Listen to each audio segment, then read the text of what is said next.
yo tengo una cultura de proveedores que hay que pegarle, hay que matarlo, que no la comparto, nunca la ejercí, pero sí me bajan el lineamiento. Se exportan, FIA las exporta a todo el mundo.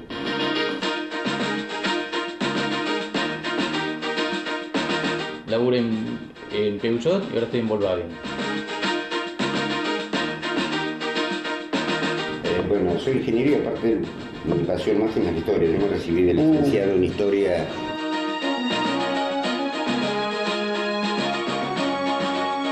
Hacíamos lo que era la evaluación del producto para homologarlo para la venta de acá.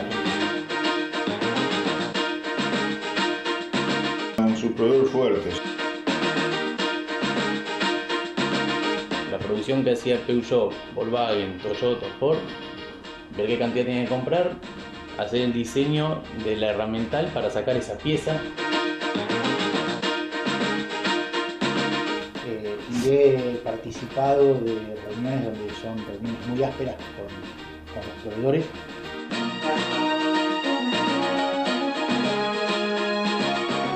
La calidad para la industria automotriz terminal, no me refiero a los proveedores, a la venta al mayorista, tiene que ser con estándares de calidad.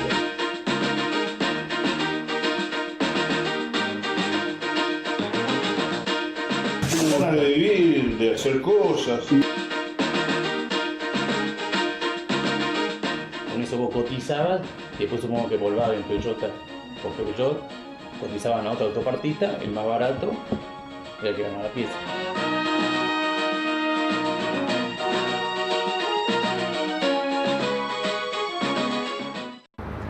Mi nombre es Juan Enrique, soy estudiante de la licenciatura de Economía en la Universidad de Buenos Aires, pero antes de ser estudiante también soy contador público de la misma universidad y ejerciendo la profesión en los últimos 25 años, que es lo que motivó a que haga este trabajo de tesis final o tesina final de grado de esta carrera. Lo que me motivó realmente fue que ejerciendo esta profesión de contador público, tal vez ayudando o teniendo como clientes a la pequeña y mediana empresa industrial, vi o sigo viendo mucha informalidad. Informalidad de todo tipo, laboral, institucional, impositiva tal vez, que es lo que afecta directamente al trabajo del contador. Bueno, estudiando esta carrera de grado de economía, pude ver que esta informalidad en la pequeña y mediana empresa industrial tal vez tenga sus motivos digamos, en la presión que ejerce la acumulación de capital y estas empresas transnacionales sobre las pymes. La realidad era ver si eso era cierto o no, y eso fue lo que motivó a hacer este trabajo.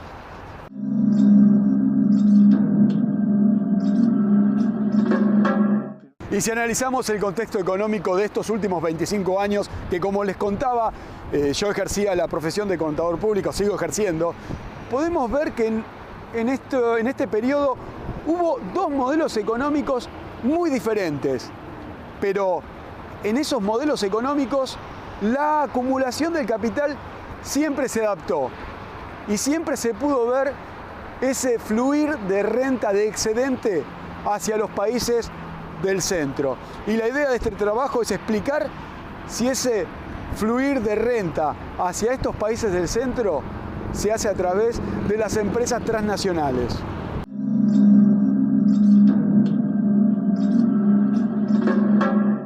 A fines de la década de los 80 y principios de los 90, el capitalismo obtenía un nuevo triunfo: la caída del bloque comunista y el fin de la Guerra Fría.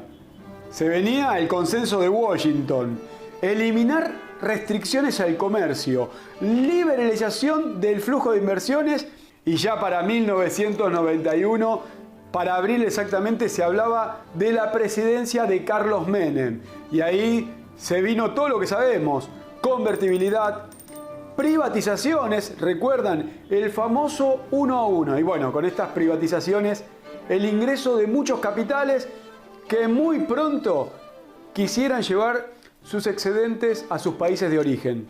1999 asume como presidente Fernando de la Rúa, con una economía totalmente dolarizada. El 65% de los depósitos y créditos estaban expresados en esa moneda. Muchos problemas económicos para estos pocos años de este presidente. Durante una década, las relaciones sociales fueron reguladas por el mercado. Empresas privatizadas gozaron del total beneficio del monopolio. Como les decía antes, ¿qué les puedo contar de la crisis económica más profunda que vivió la República Argentina? Ahí, con solamente ver las imágenes, ya no nos trae gratos recuerdos. Pero les aclaro también que esta crisis no era el tema más importante de este trabajo. La salida de la convertibilidad generó un nuevo cambio de modelo económico.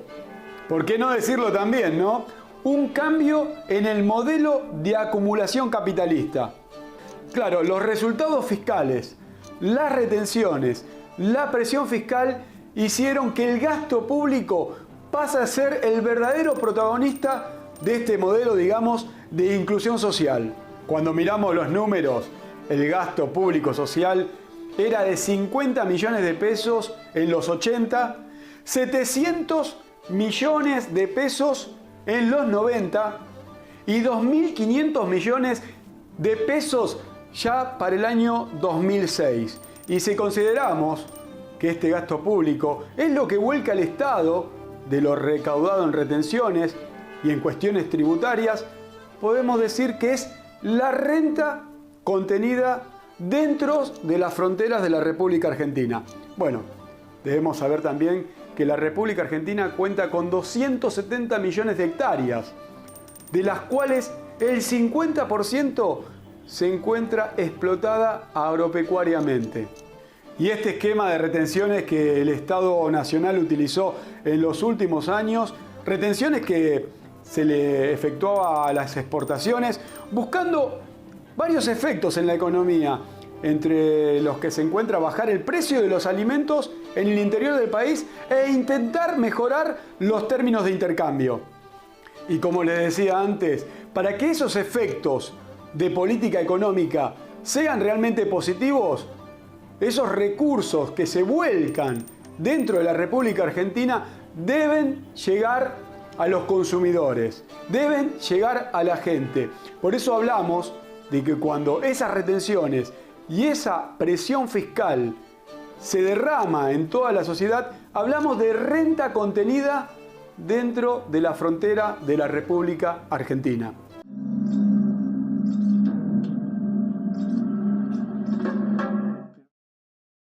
Nuestra investigación empírica tiene soporte en lo que David Ricardo llamaba renta diferencial.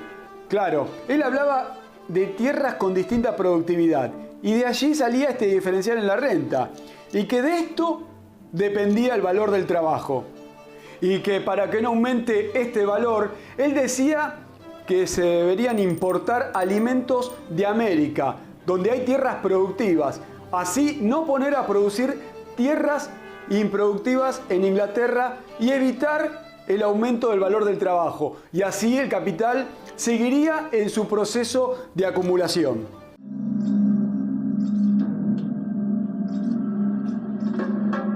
Todo esto y la evidencia nos lleva a pensar que Argentina se apropia de una renta diferencial que no se generó en la República Argentina, y que de esta masa de riqueza, digamos plusvalía apropiada, refluye nuevamente a los países de donde se generó, países centro, en la totalidad de la historia de la República Argentina.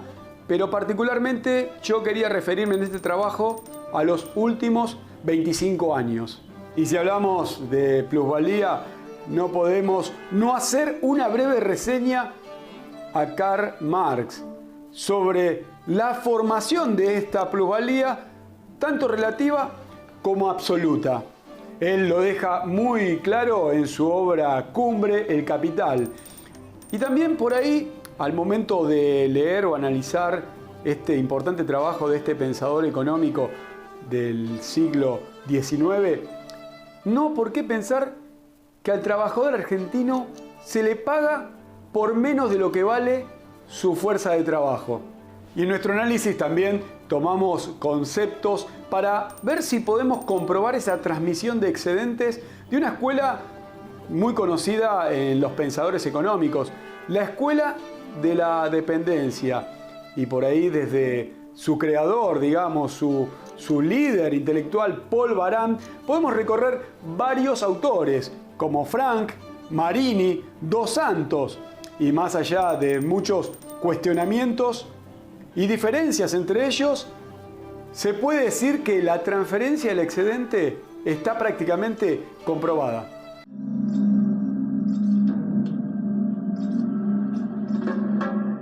Y no podía analizar todas las industrias manufactureras. Elegí el sector automotriz. Me llamó mucho la atención su determinismo histórico. Taylor, Ford, especialización flexible, justo a tiempo, pero lo más importante, cómo Benjamín Coriat nos mete dentro de la fábrica. Y cuando hablamos del excedente que se encuentra contenido dentro de las fronteras de la República Argentina, tenemos que analizar la cadena de valor. Y ahí nos vamos a dar cuenta realmente cómo esta empresa transnacional viene a buscar ese excedente que seguramente se encuentra en el consumidor final, en el mercado. Y poniéndonos en los ojos de la Fundación Observatorio PYME, podemos ver cómo la pequeña y la mediana industria tiene muy poco acceso al consumidor final. Y ahí en imágenes podemos ver cómo la pequeña empresa solo representa el 13% de su mercado de consumo final y la mediana empresa el 5%. Promedio de la pequeña y mediana empresa industrial, el 11% llega al consumidor final. Y si lo miramos por tamaño de esa pequeña y mediana empresa, ahí vemos que el consumo final lo tienen las empresas que tienen una concentración promedio superior en sus ventas al 60%. Y eso demuestra prácticamente que este consumo final, este mercado de consumo final, le pertenece solamente a la gran empresa transnacional. Y como nuestro trabajo es empírico, eso se trata de hablar con la gente, de hablar con los verdaderos protagonistas que en este momento interactúan en este sector automotriz, tanto dentro de la empresa productora de autos, dentro de la empresa automotriz, como la empresa proveedora, la empresa autopartista. Y hablamos con 4 ingenieros, ingenieros de producto, ingenieros de calidad, ingenieros mecánicos. El ingeniero Miguel Viladrich, el ingeniero Eduardo Cooperman, Jorge Gutiérrez y Gabriel Delmas. Y la primera pregunta que le hicimos, ¿cómo es la calidad del producto de la empresa autopartista nacional? Tenemos que hablar que no solo la calidad, porque la calidad para la industria automotriz terminal, no me refiero a los proveedores, a la venta al tallerista, tiene que ser con estándar de primer nivel, con una ISO tal que determina tal fábrica, la que determina Volkswagen o la que determina Fiat. En eso se tiene que apoyar. No es así la que se vende en los locales, que se llama en la avenida Rolón, que eso está fuera de todo parámetro. Eso está fuera de todo parámetro. Si vos te vas a fijar, lo vas a hacer para la terminal es una cosa. Me parece buena, es buena, o sea, y a veces excelente, ¿no? De hecho que las cajas de automática, las cajas que se fabrican en Córdoba, se exportan, Fiat las exporta a todo el mundo. Una fábrica para todo el mundo, así que la calidad es buena. Yo lo que veo que a nosotros a nivel de calidad nos exigen mucho, sobre todo en los autos cuando van los autos que van a Alemania, porque tienen que pasar normas que acá por ahí no son tan rígidas, por ejemplo en lo que tiene que ver con el medio ambiente. Yo ahora, el año que viene acá, entra en vigencia la norma Euro 5, que es por salida de gases de escape. Es un nivel de exigencia mayor que hoy ya lo están implementando en Europa y acá no pueden entrar autos que no cumplan con esa norma a partir del año que viene. el nivel de calidad debería ser el mismo para Argentina que para Alemania y para Brasil, para todos. Yo creo que el nivel es bueno. Yo por lo que veo de lo que vamos, cuando a veces vamos a Brasil, en Brasil los brasileños hacen la vista gorda y meten la pieza, ¿viste? Como sea. A mí me parece que es bueno. Es bueno. Lo que pasa es que hay una interna de... Si bien los alemanes se quieren llevar la camioneta, pero le quieren hacerla allá, entonces te van a decir que la calidad de acá es mala para poder hacerla allá. Si me preguntas si es bueno, yo creo que sí. Porque tiene que cumplir con una norma que es internacional en ese punto, digamos. O sea, que es la norma de consorcio para todo. ¿Calidad de qué? De autopartes. O sea, la calidad de las piezas a nivel nacional, de la experiencia que yo tengo, porque yo trabajo con empresas internacionales también y visito empresas internacionales, es un porcentaje, te podría decir, podríamos hablar de un 60-70% de mejor calidad de las piezas de acá de Argentina que las de Brasil, por ejemplo. Nosotros tenemos mejores piezas que Brasil. Ahora, que Alemania, no, por ejemplo. Sí, hablando de calidad también debemos pensar en el precio comparada con esta calidad. Y le preguntamos, ¿qué opinan del precio que se les paga a esta autopartista comparándola con el nivel internacional? En algunos casos es más barato acá y en algunos casos es más caro acá. Porque el precio del componente de la mano de obra local es mucho más alto aquí que, por ejemplo, un componente que en Audi, te estoy hablando, que está hecho en Bulgaria, cuando la incidencia de la mano de obra es ínfima con respecto al producto terminado. Eso no tiene punto no se puede comparar eso, porque vos estás comparando distintos mercados. Sí, se le paga el precio internacional, por eso es que los costos nos dan acá adentro por la escala. O sea, justamente para tomar los precios de las que se le paga a los proveedores, las terminales lo que hacen es ver cuánto sale en España. Entonces le preguntan al de acá, mira, esto en España vale tanto, si no me lo vendés a este precio, yo lo traigo de España. Esa es la forma, ¿no? Y tiene que ver ahí ya tiene que ver con logística por ahí. ¿Cuánto le sale? Eso sí compras, porque yo cotizo con los proveedores de acá. Y después compras y fija cuándo sale traer la pieza de afuera, ponerlo en la aduana, sacarlo de aduana y hacerlo... ¿Cómo se llama eso? No, porque es puerto a puerto. Sí. Entonces, a todo lo que salga la pieza de acá, tenés que sumarle lo que sale la pieza de allá, más los costos logísticos de traerlo. Entonces, por lo general, es más barato hacerlo acá. Por lo general. No se da siempre porque ahora, como el euro bajó y ahora, qué sé yo, aparentemente están haciendo los cálculos que traerla de afuera sale más barato que traerla de acá. Porque el euro se viene devaluando. Y el real también se devalúa. Entonces, a mí, si yo puedo preguntarse a mí, me conviene hacer la pieza acá. ¿Por qué? Porque si hay un problema con la matricería, yo tengo que ir hasta la empresa, que está acá unos 20 minutos, y si no tengo que tener un problema de Alemania, ya tengo que ir hasta allá. A mí me parece que es más barato traer la pieza, hacer la pieza acá que traerla afuera. Hoy todavía sigue siendo más barato. No cobra. En función de lo que, por ejemplo, del mercado, lo que yo te acabo de explicar. O sea, nosotros tenemos, la experiencia que tengo, yo manejé muchas empresas de Brasil. El precio de Brasil es mucho más barata la pieza que el producto de acá de Argentina. En Argentina es más caro el producto, pero tiene mejor calidad. De hecho, para que te des una idea, yo trabajé ahora, los últimos 6 años, trabajé con faros. Hasta ahora fui el responsable de la calidad de los faros de Volkswagen. Tenemos un herramental hecho y los faros los fabricaba Artep de Brasil.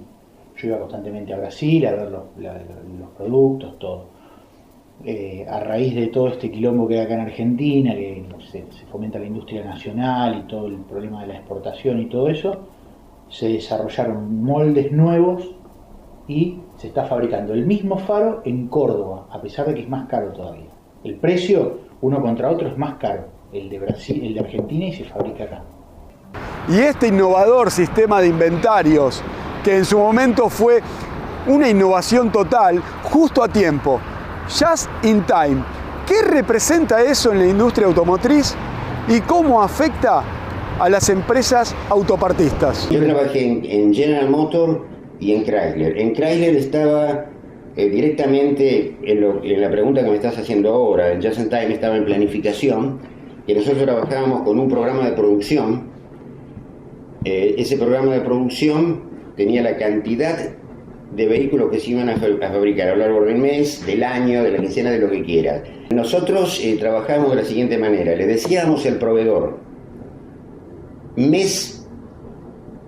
semana 44, por ejemplo, vamos a fabricar 35 unidades de camioneta Dodge, de las cuales ustedes me tienen que fabricar 200 asientos.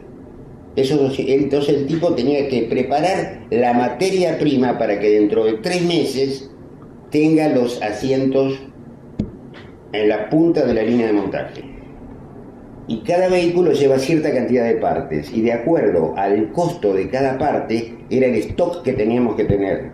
No es lo mismo tener arandelas que valen $0.01 el millar que tener motores que venían de Tandil. El motor tenía, si hoy entraba un camión, hoy se hacían 10 camiones, teníamos que tener 10 motores más uno de repuesto por si se caía del camión. 10 motores, se trabajaba con un día de stock. En arandelas teníamos 3 meses porque el costo era ínfimo. Yo no llegué a ver eso. Yo trabajaba en Ford, trabajé hasta el año 75. Pero el Just in Time es un sistema que inventaron los japoneses y que anda muy bien. En tiempo y tiene que estar en tiempo y en forma, de cantidad justa. Y sí, hay que hacerlo necesariamente, ¿no? Para justamente cumplir con el Just in Time. O sea, hacer un stock para que en tal momento esté justo el producto en el momento justo, en el lugar justo. Y en caso de no hacerlo así, corría el riesgo de que no podía cumplir.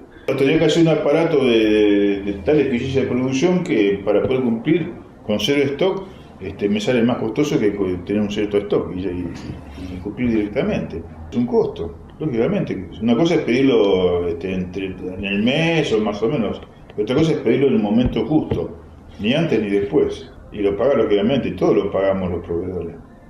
El Just in Time, el de transporte, las bajas que hay de piezas, todo se paga por supuesto. El mercado fluctúa, que logística por ahí le pide, hoy estamos haciendo 280 Surán por día. Y por ahí la semana que viene hacemos 250 y el tipo ya tiene 30 piezas que le quedan en stock. Entonces si después la otra hacemos 250 otra vez, ya tiene 60 a las 2 semanas. Pero sí, digamos, cuando le das la orden de compra decís por tanta cantidad de vehículos al año. El proveedor tiene que tener a nosotros 3 días de stock. ¿Por qué? Porque si al proveedor se le rompe una matriz y se queda sin producir un día o 2 días, el tipo no tiene pieza para entregarnos. Y nosotros en 3 días no podemos traer la pieza afuera. No nos dan los tiempos. O tiene que volar, por lo general la traen si viene de Europa, logística siempre quiere hacerlo con anticipación porque lo traen en barco, que sale mucho más barato que traerlo por aire. Entonces el proveedor sí o sí tiene que cumplir con 3 días de stock. Todos los días el proveedor dice qué stock tiene. Cuando hay menos, logística nos avisa a nosotros, porque yo por ejemplo sigo herramientales. Entonces, a mí me pasó, che, hay que ir allá porque el proveedor no tiene los 3 días de stock, me fijo, y el tipo dice, no tengo dónde poner las piezas, no se me rompió una matriz, logística no me manda los medios, si yo hago las piezas no las puedo tener en el aire. Pero por lo general, el proveedor le manda a logística los días de stock que tiene. Logística levanta la voz y dice, el proveedor tiene 2 días de stock. Alguien que llame y pregunte por qué no tiene los 3. O porque se rompió una matriz y no puede hacer pieza, o porque no tiene los medios donde ponerla, pero el proveedor tiene que tener 3 días de stock para nosotros. Son todas empresas que pertenecen al grupo de Volkswagen, pero nosotros, por ejemplo, trabajamos con Dada, con Schenker, que son empresas que pertenecen al grupo de Volkswagen, pero, por ejemplo, cada vez se está restringiendo más el que haya piezas adentro de Volkswagen. O sea, está todo afuera, ¿sí? Y se secuencian las piezas, ¿sí? Por ejemplo, el año pasado yo tenía los faros, vos me decías, Gaby, necesito un juego de faros, ¿me podés conseguir un juego de faros? Yo agarraba, iba a Schenker, hola, soy Gabriel Delman, necesito un... Sí, para allá. Me venía con los faros, no me controlaban nada y yo tomaba Juan y cargaba unos faros. Está clarísimo. Hoy ya no, eso está mucho más limitado, yo no puedo sacar faros, los puedo pedir, me los mandan, los tengo que ir a buscar a un sector especial, y antes, mismo dentro de Volkswagen, tenía las piezas todas, mis faros estaban al borde de línea. ¿Qué quiere decir? Que había esta camioneta va con este faro y había 50 faros. Otra camioneta, otro modelo va con este faro, otros 50 faros. No, ahora viene secuenciado. Hay un sistema que dice qué producción se va a producir durante el día, los part number de los vehículos.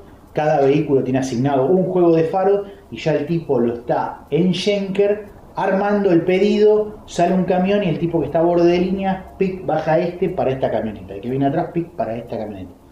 ¿Me explico? Sí, no, ellos tienen un convenio, un pacto. Ellos no pueden, yo los puedo penalizar si ellos no me cumplen con la entrega. De hecho, ayer fue un quilombo que tuve que Valeo, como te comenté, Valeo desarrolló el faro este nuevo. Cuando desarrolla una pieza nueva hay quilombos. ¿Por qué? Porque hay cosas que no se contemplan y aparecen problemas de calidad, de suciedad, de dimensional, de lo que sea. ¿Qué pasa? Yo te estoy comprando una pieza, firmamos todo, vos me vas a fabricar la pieza. ¿Cuánto te tengo que pagar por la pieza? Pero vos te vas a comprometer que me tenés que entregar la pieza en tiempo y forma como yo quiero, con el nivel de calidad que yo quiero, no la pieza que vos querés. ¿Sí? Entonces, vos me estás entregando piezas a mí con una calidad mala. ¿Sí? Vos tenés que tener un respaldo, ¿sí? Fabricar para abastecerme a mí. No puedo parar la línea de producción yo. Y lo que les contaba al principio de este trabajo, ¿no? Lo que me llevó a hacer esta investigación como contador público de la Universidad de Buenos Aires, ejerciendo la profesión en estos 25 años. Ver informalidad en todo sentido, laboral e impositiva. También le preguntamos a estos ingenieros si ven esta informalidad al momento de recorrer estas empresas autopartistas. Condiciones, no solo la informalidad, no es solo el trabajo en negro, porque el trabajo en negro también es no tener botines de seguridad, no darle comida, trabajar en un ambiente desagradable, baños desagradables, eso forma también de la informalidad. No solo es que le paguen la RT y todo, sino que es todo un conjunto de cosas la informalidad. Y por supuesto que existe, en todos lados, existe en el Estado eso, así que de manera que una pyme tiene que tener alguna informalidad, a veces se da. La tendencia, por supuesto, es que esté todo 100% en blanco, pero algo se escapa siempre. Mira, hay un proveedor que se quiere ir de la empresa, sí existe, o sea, hay un proveedor que se quiere ir de la empresa, digamos, se quiere ir de hacer piezas estampadas, ¿no? Que es lo que estaba haciendo. Entonces dijo, bueno, yo todas estas piezas no puedo hacer más, salgo a buscar otros proveedores que hagan estas piezas. Como las matrices son de Volkswagen y están en proveedor, se la van repartiendo a otros proveedores. Y después se dieron cuenta que ese proveedor contrató otro subproveedor. Y ese subproveedor no cumple con nada. Con nada. Entonces esa es una, digamos, se destapó una olla que nadie la había visto porque ese subproveedor, me decían los pibes que iban, que por ejemplo las matrices en el piso tienen que tener una fosa de profundidad, dice que la fosa estaba tapada con tabla, que los tipos no tienen zapatos de seguridad, que la otra vez cuando fueron uno agarrando la chapa que no tenía guante y se cortó la mano. Es un subproveedor del proveedor de Volkswagen en realidad, no es proveedor directo de Volkswagen. Nosotros en cierta forma no nos enteramos, pero cuando se dieron cuenta de esto dijimos, bueno, vamos a sacarle todo lo que tiene porque si este subproveedor se mete en un quilombo y las piezas son de Volkswagen, no sé, acá en cualquier momento se mata un tipo. Y dice, ¿para quién labura? Y Volkswagen indirectamente sale tocado por eso, mete en un quilombo. Porque nosotros, ellos le hacemos una auditoría, que no me acuerdo cuáles son las siglas, pero nosotros tenemos gente de calidad que audita a los proveedores. Los estándares cada vez están cumpliendo más con los estándares de seguridad personal, se hace mucho hincapié en eso. Y ahora, para ir cerrando, les pregunto algo que tal vez ellos desconozcan, o tal vez sí alguno conozca, pero lo más importante es que los desconozcan, porque si los desconocen, realmente no ven la realidad de para quién trabajan. ¿Por qué piensan estos ingenieros que la gran empresa transnacional viene a la República Argentina a producir autos de baja gama? Lo que pasa es que fabricar un auto de alta gama se necesita tener una infraestructura que todavía no la tiene la Argentina. Lo fabrica para mercados emergentes, lo puede fabricar si las condiciones están dadas del gobierno local, en este caso de la Argentina, para ser exportados quizás a África, Medio Oriente o Centroamérica. Porque la capacidad de fabricación de autos de la Argentina está muy frenada. Pueden fabricar más autos, pero el tema es que tienen que tener una política de exportación, una política de cambio que favorezca. No puede ser directamente que el sueldo de un operario de una automotriz hoy en día debe andar promedio, yo pienso, $2.000. Y tenés un fabricante de automóviles en Rumania que debe ganar $500 por mes, con alta calidad, porque estás más cerca del mercado de las casas matrices en Europa. Es mucho más fácil llevar un torno y un técnico que le enseña al rumano cómo manejar ese torno haciendo 1.000 kilómetros que haciendo 12.000 acá con un montón de cosas externas, colaterales, sindicales, políticas, no pueden girar remesas, todo ese tipo de cosas. Todo eso tiene que tener. Y podría ser que la escala no da para un país como este, ¿no? Salvo que lo pudieran exportar, en cuyo caso las piezas las tienen allá en Europa o Estados Unidos, ¿no? Y entonces si las quieren comprar, las partes que hacen falta para esa alta gama, se las cobran un precio que no la pueden producir. Y no sé, mirá, yo el año pasado cuando vinieron me parece que yo te lo comenté cuando fui el otro día, vinieron a hacer una auditoría de Alemania en los primeros 6 meses del año y dijeron vamos a venir a fin de año porque Volkswagen Argentina tiene muchos problemas de calidad según ellos y tiene muchos problemas de ausentismo. Volkswagen tenía un problema de 14% de ausentismo cuando las demás terminales, además Volkswagen en el resto del mundo tenían 3% contra 14%. Entonces esas son cosas que por ahí hacen que a la hora de poner la guita acá se la lleven a otro lado. ¿Por qué se hace en nivel de baja gama y no de alta? No sabría decir. Esa sería una respuesta por qué vienen acá a poner la guita o por qué no la vienen a poner. Pero no sé por qué la hacen vehículos de baja gama y no de alta gama. Los vehículos de alta gama sé que se hacen en Alemania, de Volkswagen en Alemania y en México. Porque Brasil y casi tampoco, porque termina siendo el Gol. El Vento no se hace acá, toda la que Touareg, Turán, todo se hace en Alemania. Bueno, no sé si por ahí los proveedores acá no están en condiciones de hacer un auto de alta gama, la verdad que no sé. O por ahí debe ser porque no les conviene desde el punto de vista del volumen. Los autos de alta gama acá no sé si se venden tanto como para hacer para hacer 280 autos de alta gama por día, por ejemplo. No sé si vendés acá, si acá hace 280 Sirocco por día, no sé si lo vendés. Para mí, primero y principal, es por un tema de calidad. La calidad que vos tenés, por ejemplo, en Alemania es muy superior a la calidad que tenemos acá. Primero con proveedores, o sea, los proveedores, como te decía, de Alemania tienen otras normas, ¿sí? Otras normas de seguridad, hacen mucho más, están mucho más desarrollados. Para que te des una idea, Juani, yo acá soy responsable del faro delantero de Amarok, el faro trasero de Amarok, el faro delantero de Surán, el faro trasero de Surán, los escobillas limpiaparabrisas, la bocina, la sirena, en fin, te estoy nombrando un montón de piezas. Vos tenés un problema con eso es lo mío, ¿no? Si vos tenés un problema con Alemania, llamás por teléfono al responsable de la pieza que se llama BTV, lo llamás, es el mismo colega que yo, BTV, yo soy BTV. Lo llamo y le digo, hola, sí, ¿qué tal? Mirá, quiero hablar con el BTV de los espejos, tengo un problema con los espejos. ¿Espejo izquierdo o derecho? Porque el del espejo derecho soy yo y el del izquierdo es Juanito. ¿Me explico? O sea, acá somos negros que abarcamos todo, vamos con una tropilla para adelante, y allá no, el tipo es especialista. Te puedo asegurar que sabe muchísimo más de lo que sé yo, pero porque yo sé un poquito de cada cosa. Pero el tipo, no le preguntes de otra cosa, ahora le preguntaste del espejo y sabe todo. Luego de prestar atención a los que nos dijeron estos ingenieros en sus definiciones muy importantes, con mucha, digamos, experiencia en el sector, algunos todavía siguen dentro de alguna industria automotriz, otros no, pero sí relacionados con el sector y conocen muy bien cómo funciona.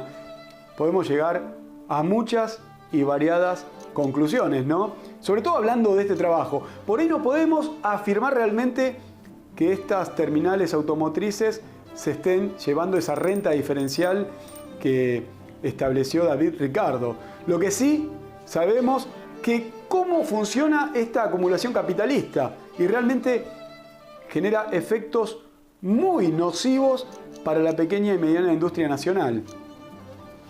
Lo que sí puedo confirmar es que la acumulación capitalista muestra su total agresividad en nuestro ámbito económico y la muestra en toda su cadena de valor y en las distintas industrias.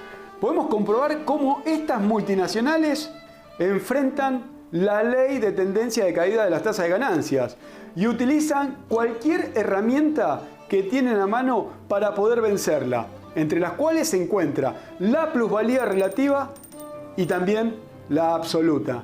También vemos que utilizan todo tipo de procedimiento colusivo o monopólico para poder incrementar, como les decía antes, cualquiera de estas dos plusvalías en su máxima expresión, intentando que la composición orgánica sea siempre lo más baja posible. También entre las conclusiones a las cuales podemos llegar es que con ese fin de imponer la calidad y el precio, solo muestran que a la pyme local, se le paga por debajo de la tasa media de ganancia. Y si comparamos también esta tasa media de ganancias con la tasa de interés, podemos ver que con los procesos inflacionarios está también hasta por debajo de esta misma tasa.